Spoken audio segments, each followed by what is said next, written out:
Hi, it's Jason Spears with drpremed.com. I wanted to share a little bit about my background, my story, so you guys understand where I'm coming from and everything like that. But for starters, I was a person who was always pre-med, set on becoming a doctor, getting into medical school, all the good stuff that comes with that. I remember when it was in high school, time to apply to colleges, and I was dead set on applying to Northwestern University in Evanston, Illinois. And to be honest, that was actually the only college I applied to. I did early decision, and so I only sent out one college application, and I got into Northwestern University. And then starting at college was a rude awakening. It was a shock for me, but it was just an academic total change of pace from going to public high school in what you could say is kind of rural Pennsylvania to being to the creme of the creme when it comes to colleges when you're at Northwestern University. And I was competing against a lot of my classmates. They were pre-med as well, but they came from families where they had parents who were physicians, so they kind of knew the ins and outs of medicine and what to expect in that regard. But that doesn't mean that you can't pursue medicine if you don't have family members in medicine.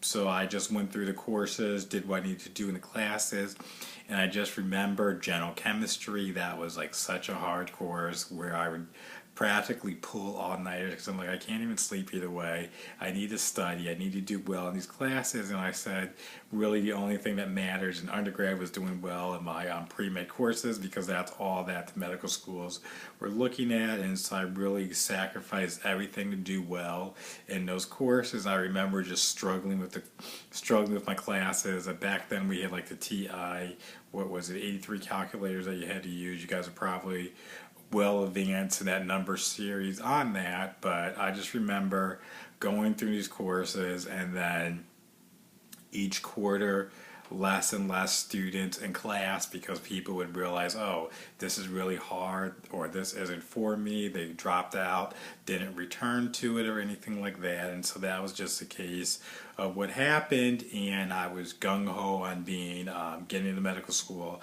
And actually as a freshman, I actually met the president of the Premed Society, who was I think a senior at the time, and I told her, guess what, I'm going to take your position one day. That's probably a little cocky, a little bit arrogant to be a freshman student and telling the president of the Premed Society that you're going to take their position one day. And ultimately what would happen is I would take her position one day. That was, well, not take it, but she graduated, and I rose through the ranks of the Premed Society, general member freshman year. Then I went on to be the treasurer, and I spent my last 2 years of undergrad as a president of the Premed Society. And so I made that a reality where I said I was going to do that. And then you probably think about, okay, well, what about this medicine? What about that story? And at Northwestern at the time, a lot of my classmates, we would actually take our pre-med courses at Harvard because it was easier academically, and I think it might have been a little bit cheaper financially too. So we would spend our summers over at Harvard taking, I did organic chemistry and I also did biology at Harvard. So I did 2 summers there. So basically did all my pre-med requirements, most of them over at Harvard summer school, did well in that, and then finally it was time to apply to medical school, and I applied across the board to all different types of programs. And what was shocking for me was, I'm like, why aren't I getting interviews? This is crazy. I'm the president of Premed Society. I know all of the ad comes at the top medical schools. I had them look over my application. I went back and forth like way too many times at a personal statement because they're always like, this could be better, change that, fix this, redo that. I would rewrite that or say that in a different way. So like my application was like top notch and everything like that. And then I just remember when that final decision came in the mail or via email, I forget how it was, and it said that I was denied. I wasn't even granted an interview, and like I was just heartbroken. I thought like, oh, maybe I'm going to give up medicine. Maybe medicine isn't for me. Obviously, those are only temporary thoughts, but those are kind of the things that you have. Like, you work so hard, you spend all this time pursuing this, and it just didn't materialize. And I'm thinking, okay, I went to Northwestern, I was a political science major. I know I had some trouble academically because I wasn't an all-star in my pre-med classes. Maybe I need to go to grad school, do post-bac, so I started applying to all those special master programs, went through that process, did all of that, got into Boston University School of Medicine, their master program. And I heard back from other programs, and what shocked me was that one of the programs I applied to, they said, Mr. Spears, we looked at your application because I submitted my AMCAS application to them for this grad school program. They looked at it, they said, we can't ascertain like how you can come to our program because we don't see there's anything that you need help with. You should be applying to medical school. But they said, however, we think there was an error in your AMCAS application. You need to have AMCAS review that. And so then I contacted AMCAS. They got back to me and said we had to submit your application higher up the chain because they weren't exactly sure what was going on.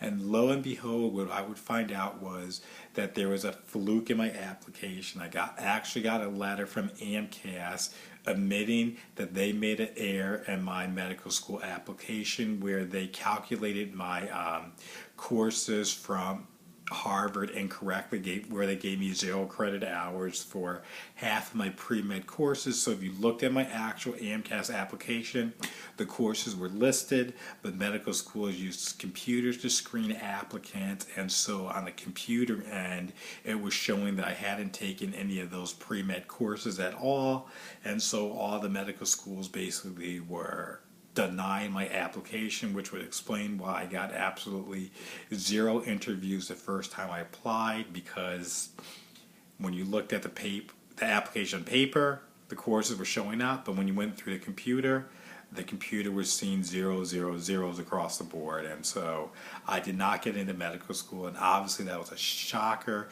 That was a huge setback. Friends were like, you should sue AMCAS, you should get some type of compensation or something for that. You lost a year of your life and you don't even know what was possible and everything like that. And I'm like, no, I'm not going to do that. I went to grad school, graduated from Boston University with my Master's of Arts and Medical Sciences, and then went on to reapply to medical school and obviously got in.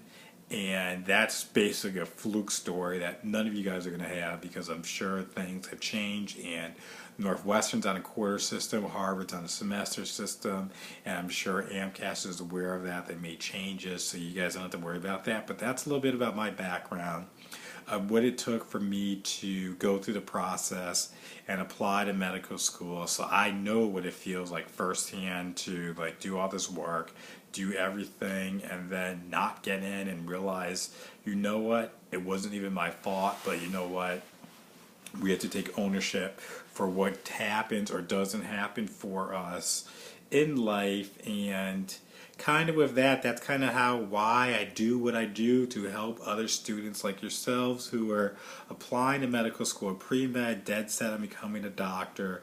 I don't want you guys to ever have to go through something like that, or have like a pre-health, pre-med advisor who's giving you bad advice and they're kind of bitter about the process of going through medical school.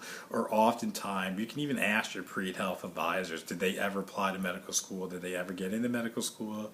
And most likely they didn't. And so it's kind of like, okay, should you really be taking advice from somebody who hasn't even gone through the process, who hasn't made it to the other side, and can't tell you like firsthand experience of what it actually takes to get into medical school to be successful in that process? So that's just one thing to consider. I'm not trying to bash pre-health or pre-med advisors, but you really need to consider that, like who you're taking advice from, what's their background, what's their experience, do they really know the ins and outs of what it truly takes? Because yeah, they can look at applications, and most of the time, I'm sure you're aware that they just tell students, you're not good enough, you need to do better. And then I even work with students and they're like, yeah, my pre-health advisor said I need to take these other courses, or I need to go to grad school or something like that. I'm like, no, your GPA is actually above the average from the previous class year that applied, and I'm like, if you're a pre-health advisor, shouldn't you at least look up the data to know what you're telling applicants when it comes to applying to medical school and not steering them in the wrong direction? So that's something that I definitely want to do for you and anybody else who's in this process. So that's what Dr. Premed's all about. It actually kind of got started whereas friends would ask me, what does it take to get into medical school? Found out I was getting a lot of the same questions, and I figured, why not make a website that's available 24/7 where you guys can come in, get the information that you need, and kind of steer you in the correct direction on what it actually takes to be successful in getting into medical school. And that's kind of how drpremed.com got started, and it's just slowly grown from there. And now I got kids all across the board who are in medical school, graduated medical school, in residency, are practicing physicians. And I want you to be the next person who's able to do that no matter where you're at on your journey. I always think it's good to get help.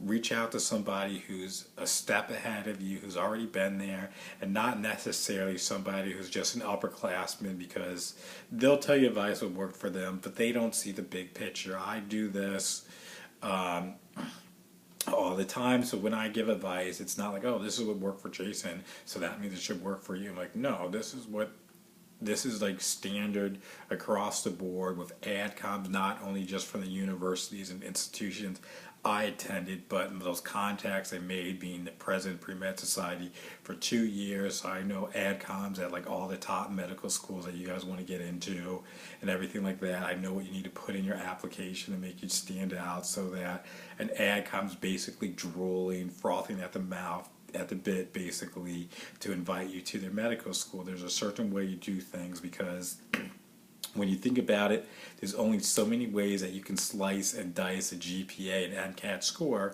and so you really need something else to stand out. And I give you that special factor where you just automatically wow AdComs, and they're going to move forward with your application, because that's the name of the game. I want you to turn medical school into reality. I want you to have your white coat and stethoscope and be on your way to becoming a doctor. So I really want you to hang around, make sure you're on my email list, and make sure you're affiliated and stay in touch with drpremed.com, because I'm here for you to be successful, to make your medical dreams reality, so that you can become a physician that you always wanted to be. And so together we're going to make this happen for you.